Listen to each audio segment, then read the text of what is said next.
The wild rose. There's an old Persian saying that goes, "Roses are the only thing you take with you when you die, because they are not of this world." We've got the wild rose bushes. Here we've got rose centifolia. We're going to talk about rose essential oil in this video. The rose, beautiful, beautiful rose, is associated to the goddess Venus and the goddess of beauty and love, and the astrological sign of Libra.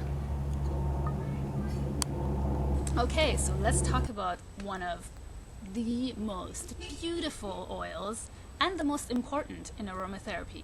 Important because not only does it have a variety of uses, but it was actually the very first essential oil to have ever been made.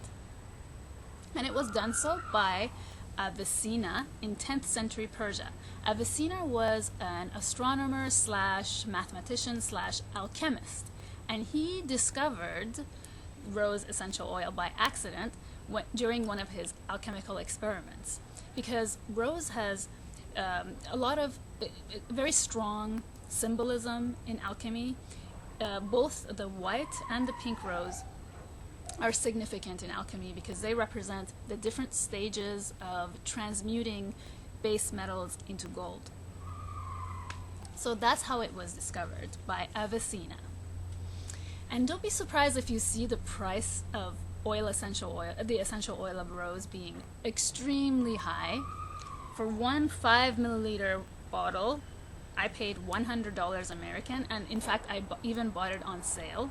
It was, I think, $150 regular price, so that's really a shocking price, but it will last you for a very long time. I've had mine for 5 years, and I'm still using it.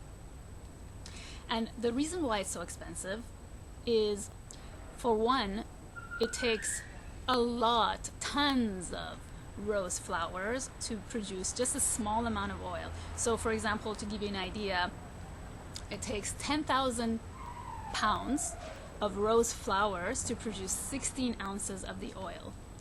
So that's like 60,000 rose petals for just 1 ounce of the oil. That's a lot of roses. Also, it's extracted by a process called enfleurage, which I talked about in my jasmine video in August, and that's solvent extraction as opposed to steam distillation. And that's a very time-consuming process, and it's expensive. The cost of the labor is expensive. So therefore we have an expensive oil. And you may have noticed that on the bottle it's marked Rose Absolute, just like with jasmine, it's jasmine absolute. So that word absolute, refers to the process of extracting the oil, which is solvent extraction. So that's what that word means. Not that fancy.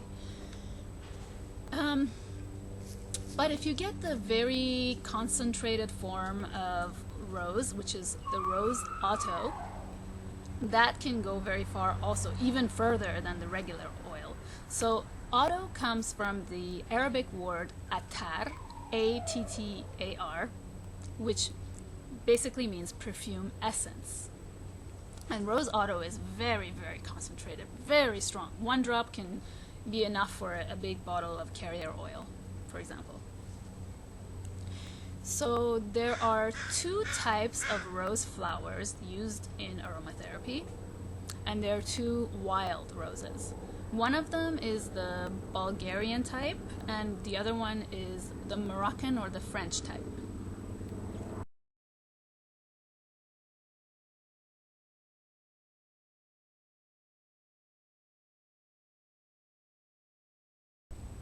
So being a Venus oil, rose essential oil is called the queen of essential oils. And the part of the body that it's attributed to is the uterus. It is highly beneficial for a number of female reproductive system issues. It is cleansing, purifying, and toning. So it's really great for strengthening the reproductive system in general. and is used to strengthen the muscles around the walls of the uterus. Aromatherapists use it, in fact, for cases where there is a tendency to miscarry. So it helps in strengthening the muscles around the uterus, and then in combination with certain yoga exercises or yoga postures that also help with that.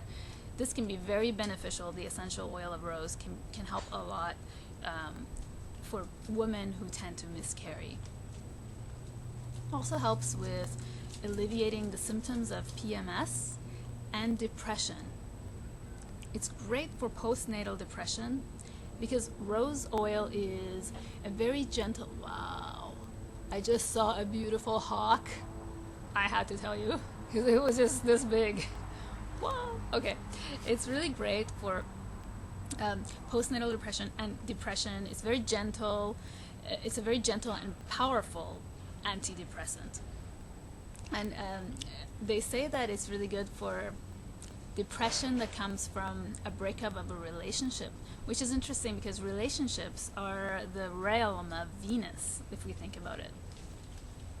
Rose oil is very calming and is highly beneficial for the nervous system as well. Did I miss anything about the female reproductive system? I said I got distracted by the hawk. The postnatal depression. Oh, it balances the hormones. That's very important because it helps to predict ovulation. So in cases where there is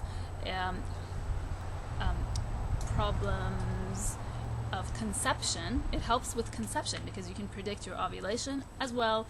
Being a hormone balancer, it's great to balance the menstrual cycle. I personally use it for that purpose, and I've used it for quite a few years for that specific purpose, and I find it helpful. And in fact, on the same note as the hormonal balance, this is one of the reasons why it's good for skin. It's good for aging skin. It's good for all types of skin, but specifically for sensitive and aging skin. What it does is it helps to retain moisture into the skin. It's used a lot in skincare, although there are a lot of synthetic oils used specifically in skincare, so you just have to make sure you get it from a very reputable company. I see the hawk again. Wow. And what I personally do is I just go and buy a cream, like a carrier cream, like an unscented carrier cream that's not expensive at all, and then I just use in this little container, which is 30 milliliters. That's why I'm showing it to you, because for this I just use 1 drop of the oil, mix it in, and then I know I'm getting quality oil, and I know that this is very clean. There's nothing in this cream except jojoba and coconut made into a cream, and I use it with the essential oil of rose, so that's very good. So very calming, very gentle, very soothing, and it's a heart chakra essential oil.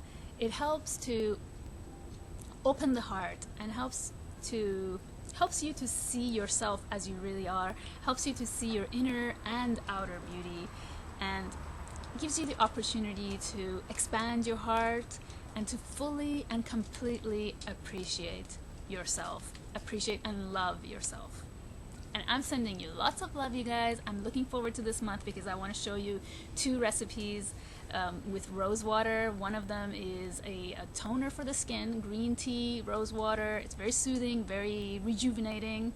And then the other one is going to be a breakfast recipe that I love. It's my special recipe that I've made. Almond milk, saffron, cardamom, rose water, oatmeal. Thank you so much for watching my Maha series this month, and I hope you enjoyed it. I had lots of fun being here with you guys, and see you next month. Lots of love.